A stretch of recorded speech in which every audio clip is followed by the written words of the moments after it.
وہ علی وقار وہ 12 فروری 1809 امریکی ریاست کینٹکی کے انتہائی غریب گھرانے میں پیدا ہوا۔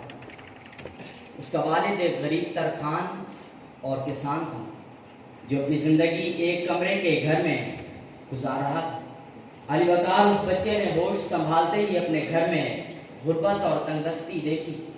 وہ بہت حساس اور محنتی بچہ تھا۔ وہ اپنی چھوٹی سی کلہاڑی سے اپنے گھر کے لیے لکڑیاں کاٹ کر لاتا اور اپنے والد کے ساتھ کھیت میں کام کرتا۔ جب وہ 9 سال کا ہوا تو اس کی والدہ کا انتقال ہو گیا۔ غربت، تنگدستی اور غم کی اس گھڑی میں اس نے حوصلہ نہیں ہارا۔ اسے پڑھنے لکھنے کا بہت شوق تھا۔ وہ دور دراز کا سفر طے کر کے اپنے استاد کے پاس پڑھنے جاتا۔ طبیعت میں استحکام اور مستقل مزاجی تھی۔ وہ اپنے گھر کے کام کاج کرنے کے ساتھ ساتھ محنت اور لگن سے پڑھتا رہا، اور علی وقار پھر تاریخ کی آنکھ نے دیکھا کہ وہ کھیتوں میں لکڑیاں کاٹنے والے ترخان کا بیٹا اپنی محنت اور لگن سے پہلے وکیل، پھر ریپبلکن پارٹی کا لیڈر اور بعد ازاں اپنی جود مسلسل سے دنیا کی سپر طاقت ریاست متحدہ امریکہ کا صدر بنا، اور تاریخ آج سے ابراہم لنکن کے نام سے جانتی ہے۔ علی وقار یہ مقام اسے اپنی محنت اور مشقت سے ملا، کیونکہ نامی کوئی بغیر مشقت نہیں ہوا۔ 100 بار جب اکی کٹا تب نگی ہوا، 100 بار جب اکی کٹا تب نگی ہوا۔ جناب صدر، تاریخ شاہد ہے کہ اس دنیا میں وہی قوم کامیاب ہوئی جس نے محنت کی۔ وہی افراد آسمان شہرت پر ستارے بن کر چمکے جنہوں نے محنت اور مشقت کو اوڑھنا بچھونا بنائے رکھا۔ ارشاد ربانی ہے کہ انسان کو وہی ملتا ہے جس کی وہ تگ و دو کرتا ہے۔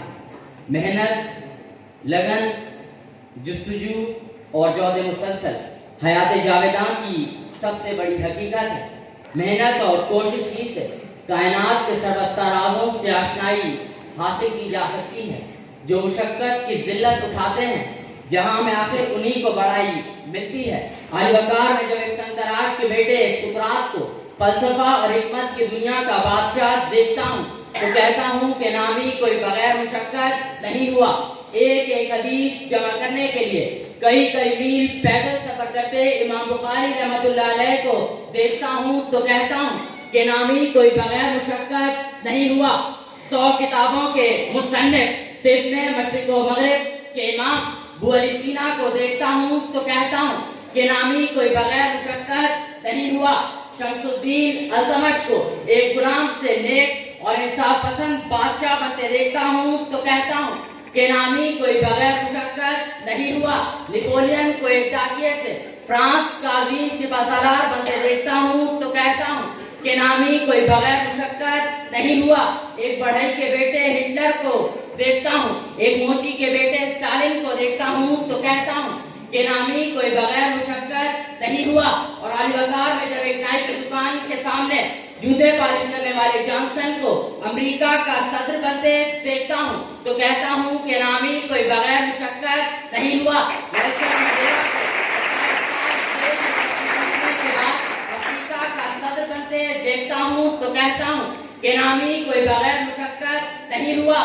پوری رات جاگ کر پڑھنے والے کو قائد اعظم اور بابا قوم بنتے دیکھتا ہوں۔ ایک درزی کے بیٹے کو شاعر مشرق اور حکیم الامت بنتے دیکھتا ہوں تو کہتا ہوں کہ نامی کوئی بغیر مشقت نہیں ہوا۔ اسکول ٹیچر کے ہاں پیدا ہونے والے، دفاع پاکستان کو ناقابل تصویر بنانے والے محسن پاکستان ڈاکٹر عبدالقدیر خان کو دیکھتا ہوں تو کہتا ہوں کہ نامی کوئی بغیر مشقت نہیں ہوا۔